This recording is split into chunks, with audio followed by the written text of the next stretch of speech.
Hey everybody, it's me, Jonathan Millard, the voice of the Vale, back with another Big Hype podcast, brought to you by our great sponsors, Hype Energy Drinks, Bravos, protect yourself at all times, boxing gloves and equipment, our new sponsor, Combat Ticks, and of course, please support our charity of choice, Boxers in Need. But joining me tonight in our conversation is an up and coming really boxer, but he's shaking his head. He's like, but quite an established fighter in regards to lots of different disciplines as well, not just boxing. And I'm sure we're going to find out more about it. But please welcome Conan the Barbarian Murray. How we doing? It's a punny name, innit? It's a punny name. I couldn't have gone with anything other than the Barbarian with a name like Connan. You can't, mate. You can't. You have to copy that. You have to do that. It's iconic as it is, anyway. But yes, no. We'll ask you the same question I've asked everyone who comes on the podcast to start us off, and we'll see where the conversation goes. Because awesome. There's a lot more to this, I know. So, how and why did you get involved in boxing? So, it's always been a family tradition to box, whether it's just at the amateur or just going to the boxing gym. It's always been a bit of a family tradition. My uncle used to box. My family used to box before then, so it's always been a tradition. And whether you went from the amateurs, had one amateur or whatever you did, that was it. But I seem to have caught the bug, but sort of like through my life, it's just like it's just been on the back shelf. I went to university. I played rugby at a quite high level. Did a bit of unlicensed boxing on behind the scenes at uni. But yeah, it was not till lockdown that I thought I'm coming to 30 now, and I'm at last prime years. Got a good. You argue it. You look at Usyk. He's 38 and he's still tip top in this. So you argue where is these prime years, and only time will tell with me. But I just thought, you know what? I don't want to be that guy sitting in the pub at 40 plus going, I could have had a go at that.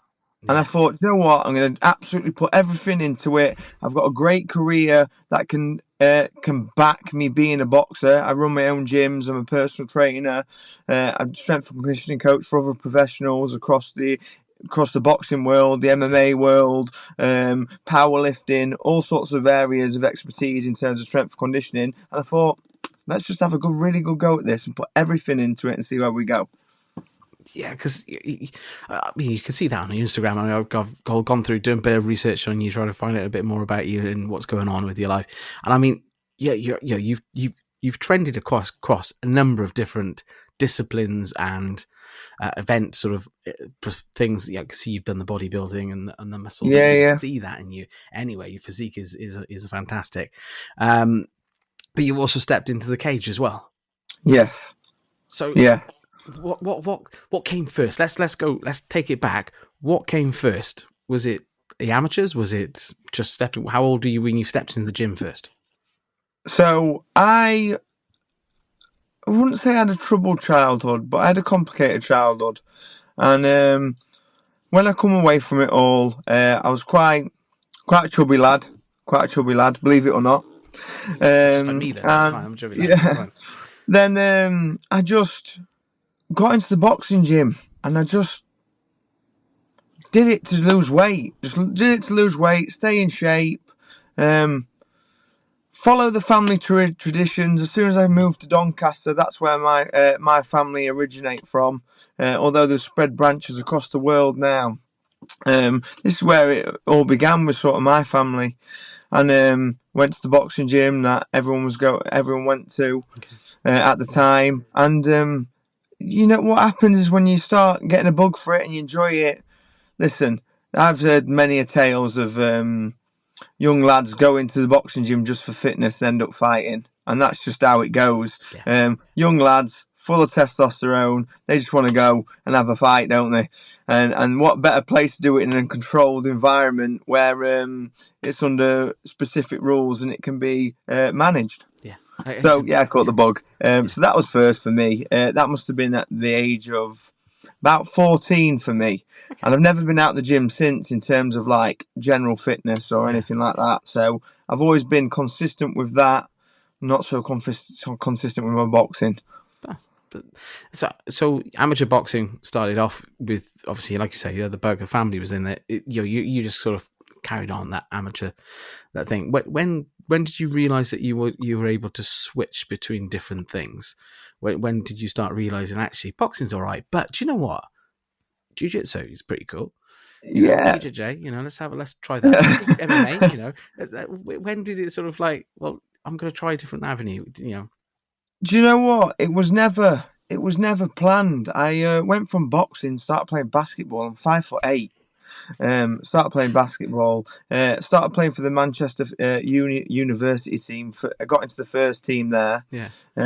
Then realised that wasn't really suiting the build that I acquired. And I got recruited to the rugby side of the university. Ended up playing for Manchester first. Then ended up playing for the regional team. Then I had trials for the England student squad. Wow. Then I played a little local. And then all in between that, I was doing unlicensed fighting. So just signing up, doing some white collar, getting a little bit of money for it while I was at uni, which is great. Yeah, get to have a fight, get a bit of money for it, get a win, up your reputation, as it were. I was going to say, turn up to those lectures Yeah, on Monday morning with black eyes. That's what you want. Yeah, perfect. So that's what we want. That's what us lads want.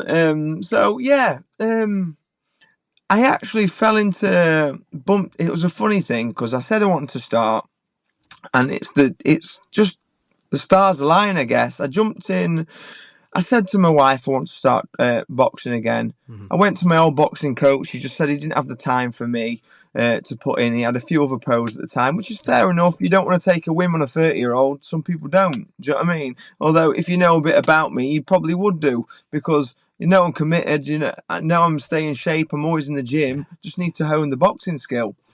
But anyway, my wife bumped into a promoter who runs a show in Doncaster called Cage Steel, which is cage boxing, MMA. So I didn't go into the MMA side of it. I did what was called cage boxing. It was kind of its own sport, really.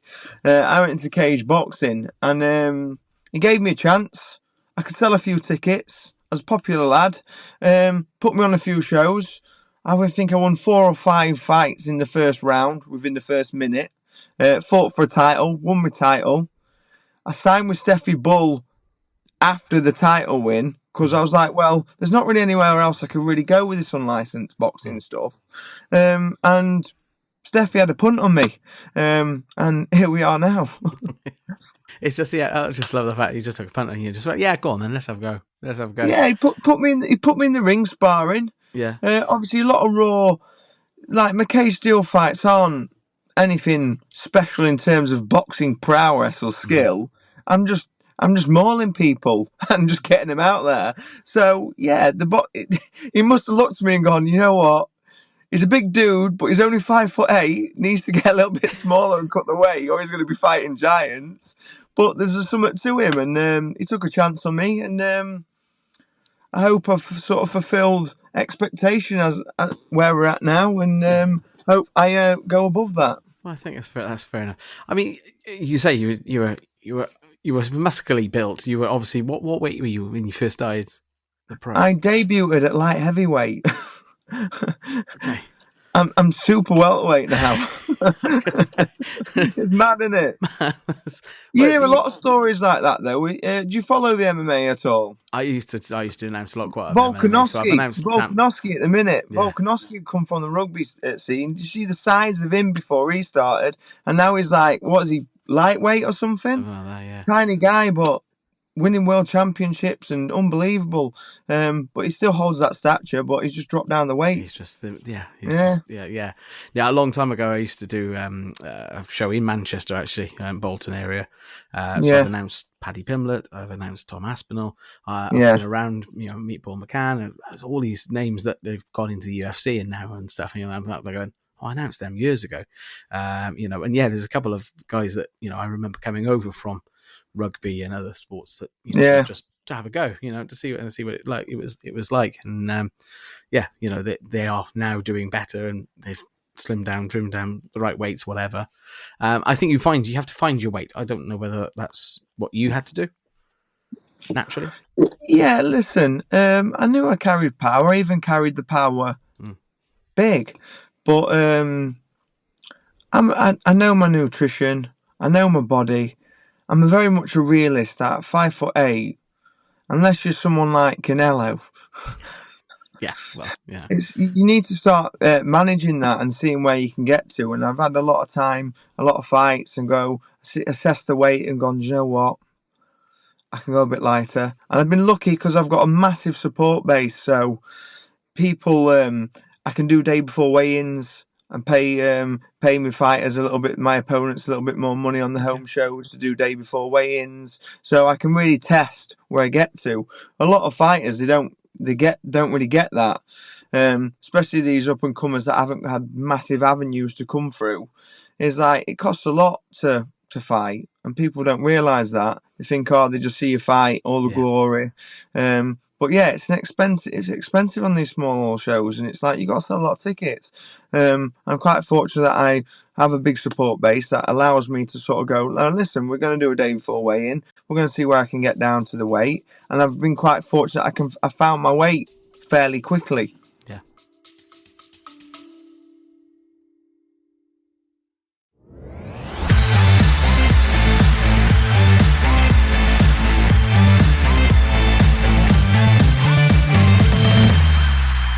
Big Hype Podcast, sponsored by Hype Energy Drinks.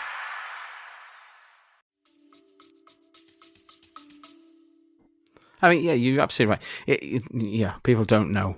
I mean, I've done nearly 50 of these podcasts, and we've touched on this several times about ticket sales and about, you're paying out to have your boxer opposite you to box, the right level, maybe sometimes international. You have to pay for that. It's not the promoters that do that. You do that so that you can have that fight. And I think more people need to know that. Absolutely. So it's just showing that light on the world of what actually goes behind. And like I say, you can sell. It's not all sunshines and rainbows. It's not, mate. It's not rainbow. It's not definitely no unicorns or anything. Maybe, but I'm not going to go on it because I'm technically an official, so I'm not going to go into it too much. But it's a weird world that we operate in, and the fact that we have. It's a funny sport. And it's a cruel and forgiving sport, and people don't see that sort of side of it. They don't see the stress that comes with that while trying to prepare for a fight. Because you're on the sales side, you're a salesman as well. You're doing all that business as well, running around, dropping off tickets to people, late night pickups, and then people let you down. And you think, oh, Jesus Christ, I just need to sell another 5 tickets and I'm good. It's all that stress. And at the same time, you're training, you're trying to get yourself over that and getting ready into the ring. I'm desperate for a burger. Trying to make weight. While still trying to juggle, trying to sell tickets. Trying to avoid the drive-thrus. Yeah, yeah. That's all right. Good man. So you debuted in 2022, technically, as a professional boxer. Yeah. As you say, you went through all the rigmarole of getting that license. I mean, that's not cheap. Scans and so on, everything else every year. You had a number of good fights to start off with. I mean, we went almost all of them started going the distance. But you had a couple of stoppages early on as well.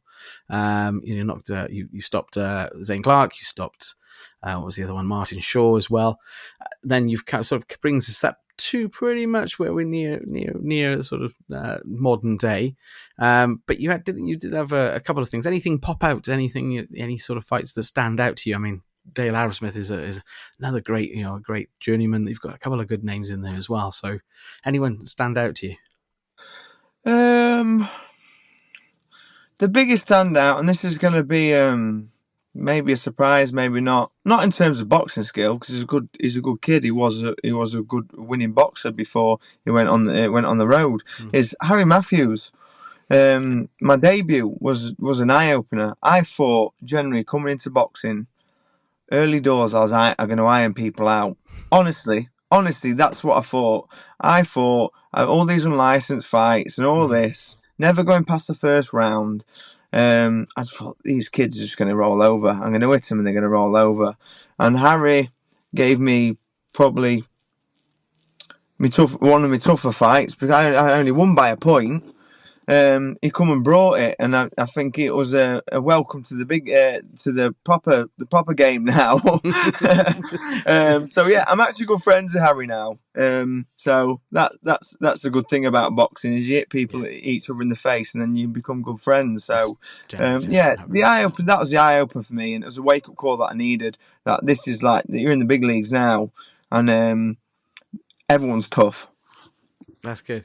So yeah, it's kind of like, okay, you've played in the second league, first division, championship league. Yeah, but this is the Premier now. Let's be honest. These are the big dogs now. Yeah, you're up against the likes. Some of these guys have been around for a long, long time, and they've been the distance with top boys. Do you know what I mean? They've been the distance with some top level lads. I mean, look at Harry. Picking Harry again, he's been the full distance with Chris Eubank Jr.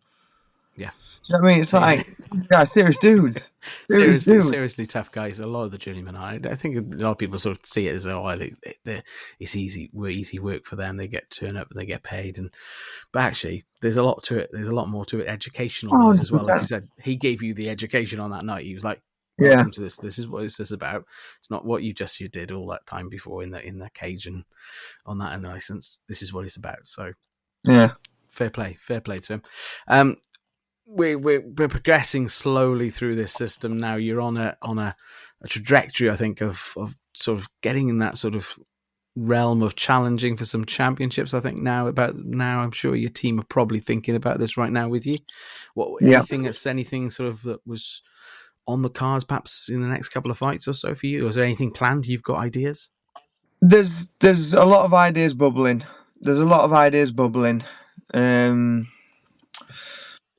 I don't want to jinx it, so I don't particularly want to talk about it at the minute because I just want to get that. I want to get it over the line.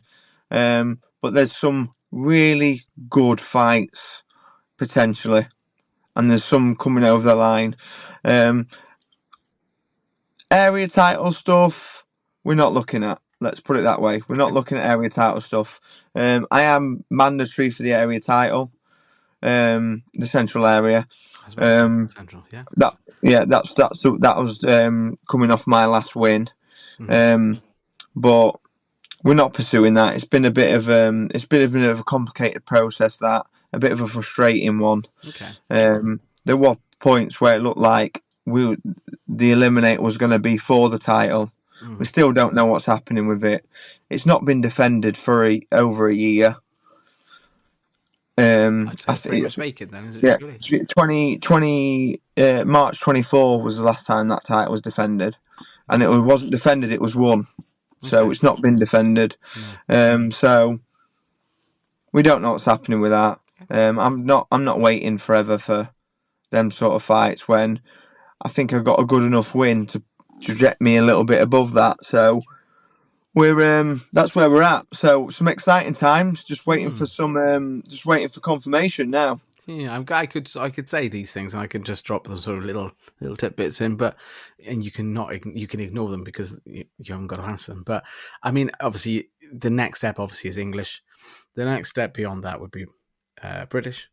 And then obviously Commonwealth or European. I think those two sort of on that sort of the same level. I think, with your record, I mean, showing just your record and showing obviously you've had a couple of stoppages in there. I've watched one of the two of the fights on ones I could find on YouTube today.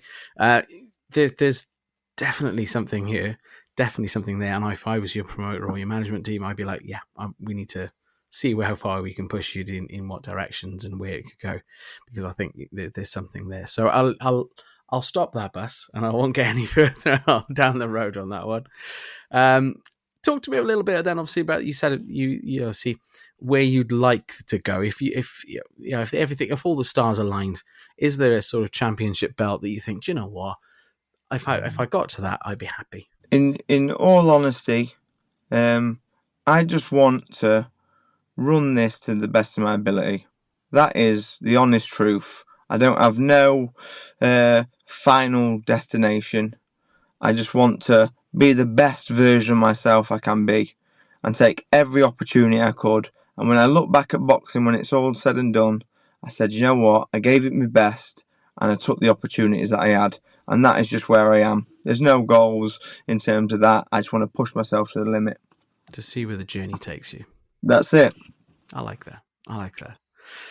Talking of the journey, you've, as you said, alongside the sports, you're a businessman. You're an entrepreneur. You have several gyms, from what I understand, from what I've read. How did you get into business? How do you manage your business and managing boxing? Easy. I have a super supportive wife. She helps me manage the gyms. We've now only got one gym. Okay. But at one point we had 3. But we've now just got one gym that we're happy with.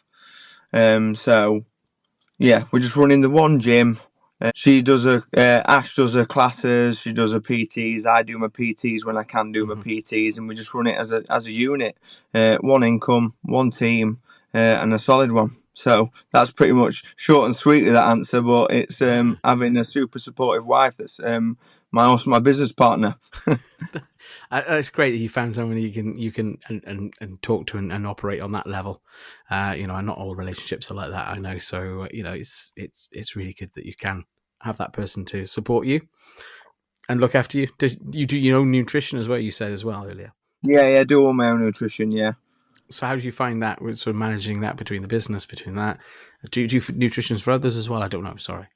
No, I don't do nutrition for others. It's just I'm not interested in really doing nutritional stuff with other people. I hate writing diet plans.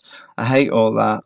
I constantly learn as I go along with that sort of stuff. But I've been there, done that, wore the t-shirts. I know the crack. I've been large. I've been very small. I've been in between. Do you know what I mean? It's just time. But yeah, I enjoy trying new recipes and trying to find some stuff out, and I do note it all down now, so eventually I could go into that when I've just got a bit more time. But at the minute, I just haven't got the time to be managing other people's diets and nutrition, and I don't really want the accountability either, to be honest. Well, you said if I eat this, I'll be all right, and it's only 3,000 calories, and he's.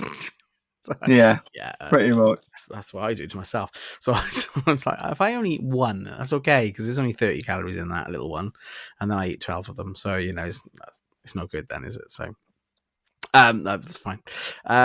Grand. So once everything is sort of, if you see where the journey took you, the journey came to an end. Let's say in 10 years' time or so.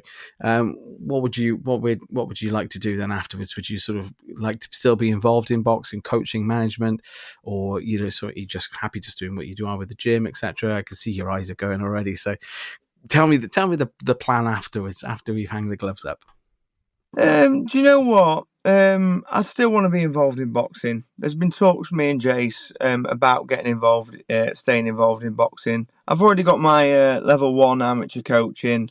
I'll be looking to get my level 2 very soon. I think that year mark will come in the next few months. So I'll be getting my level 2, and then I'll be looking at doing my pro license stuff. So I'm going to stay involved in boxing. As I said, I'm very much involved in the strength and conditioning side for some professionals as it stands, some professional MMA fighters, and that's a massive passion. I'm so blessed that, do you know what? I thought this the other day, and this is no sign of me ready to call it quits, because I'm on a hot streak at the minute. I'm doing well. I love it. I'm happy. But do you know what? I thought the other day, do you know what? It's bloody good that when boxing's said and done, I can really focus on some of the fighters that I've got as well.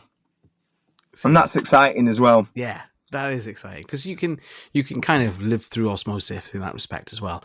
You can kind of help and guide them to things that you were you thought, I don't know how it all works, because obviously I'm not that person, but I can imagine that you're going to be able to thrive on that as well. Yeah, absolutely. I mean, would you rather like to stay inside boxing, or would you go down that sort of more MMA sort of side of it and that sort of thing. Is that more attractive? Is there a part that's more attractive to you or not? There's no more. I've got some good clients on both sides, and let's just see where the journey takes me. I've got some very high expectations of some of them as well. So it's so yeah, we'll see. But I've got a good feeling about a few of my clients, so I'm looking forward to seeing where that journey goes. That's both in MMA and boxing, so it's exciting. Watch this space. And it's really exciting to take a lot of my clients have. It's been nice that I've took them from stage 1 upwards. So to see them really thrive and look like where they're going and where they want to be is great. It's amazing. Good stuff. So see where the journey takes. It's all about the journey, isn't it? That's it. Yeah. It's not about the destination. Who cares when you hit that destination? It's like, what's next? What's next? Yeah, that's true. That's true. I mean, you always get to the train station. You're like, well, where do I go now? Where can I go now? What can I do now? You don't sit at the station waiting. So that's fair. No, that's absolutely. I was going to say that. I think we've kind of covered most things in regards to that. Is there anything I've missed that you want to sort of talk about? Highlights? No, that's cool. I think we digressed off conversation. Nice. Anyways, that's good. Yes, we sort of covered some extra bits, I think. So it's good. Yeah. That's good, man. I had a feeling like you may want to say something else about something else or something not related to boxing per se. And that's that. I know that's the premise of the podcast, but if there was anything else, but if not, we'll bring it to a close and we'll do our little either or sort of questions. Is that all right with you? Yeah, of course. Yeah, go for it. Cool, man. So, Conan Murray, the Barbarian. Here we go. Seconds out, round 1. Southpaw or orthodox? I prefer southpaws. I like the right hand. It's a bit easier to connect with. I'll be honest. Headshots or body shots? I do like my body shots, but you can't go wrong with a good old headshot. You can't. Just look at Usyk on the weekend. Yeah. Train alone or with a partner? Wow. Do you know what? Majority of my life, I'd say train alone, but over these last couple of years, train with a partner. If they can keep up or push you further, definitely train with a partner. Early bird or night owl? I'm a night owl. I do not do early mornings. I don't start any PTs before 8 o'clock. 8 o'clock is when I start. I'm not getting up any earlier. My wife, on the other hand, she's the opposite. She starts classes at 5:30 in the morning. She's crazy. See, not for me. I'll be in her camp. That's fine. I can do 5 a.m.s. I can do 5 Not a.m.s. a chance. 10 o'clock. 10 o'clock. I'm like, I'm ready for bed. I need to go to sleep now. So it's no good at the ringing outs because the show's going on till like 2 o'clock in the morning. I'm like, going. Yeah, I don't go to bed any earlier than 12. Heavy bag or speed bag? A heavy bag. Terrible at speed bag. You know what? Everyone loves a good heavy bag. Not many people have said, I think, over the whole 50 odd episodes now. So anyway, I digress. Underdog or favourite? Dog. Underdog or favourite? Oh, I thought you said, what's your favourite dog? You can say what bloody hell, I've got 3. I can't pick my favourite dog. You can say can't do that to me on a live feed. They'll all be staring at me going, who did you pick? No, underdog. Always the underdog. I am the underdog. In the gym or outdoor training? In the gym. That's why I box. I got fed up of rugby, that rain and the snow. No, not for me. I was going to say, I can sympathise with you. I used to play back in uni myself, so I wasn't very good. I'm a Welshman, but I should be able to play rugby, but I wasn't very good. I was a hooker and a prop and about 25 stone at the pint. At that one point. I was a big lump of a lad. Didn't move and I thought couldn't run, so it didn't make much difference. So that's where they put me in the game. Anyway, I digress. Short and powerful punches or long and technical? Can I go long and powerful because I've got really long limbs, but I'm quite powerful, so I like to sort of go in the middle with that. Or long arms. That's fair enough. Fight dirty or fight clean? Fight clean. Okay. It's honour. It's honourable. I'm sure you've been in the room with a few people who fought dirty though. Yeah, potentially, but I prefer Honour amongst thieves. Fair enough. The louder crowd or a quiet atmosphere? The louder crowd. The barbarian horde is loud. Yeah, it's got to be the loud crowd. Make sure you blow those horns, yeah? Quick knockout or strategic win? Early night. Get me to that McDonald's. Do you have an after? This is one thing I've started asking. Do you have an after fight? It's ritual? McDonald's. It's just too late. It's too late to get anything go anywhere else. So we just go to McDonald's and I just order the place out. Bills end up about 40 quid or something. Just like nuts from McDonald's order. I was going to say 40 quid now again probably doesn't get as much as it used to. No. There you go. Last but not least, hypothetical question: AJ or Fury? Fury all day. I think we're generally on that risk now. We're on that way. Yeah. Anyway, I hope so. I hope it happens, to be honest, because I think the fans will win. We'll see what we all want to see. We all want to see it for as long as because he's calling out crazy people nowadays and Canelo or whatever else. He was Pacquiao, and I was going, mate, just do the AJ fight so we can all be happy. All right, just don't worry about anyone else. On that, yeah. Just do that. Just get that over the line. We'd all be happy, and we can all put it to bed.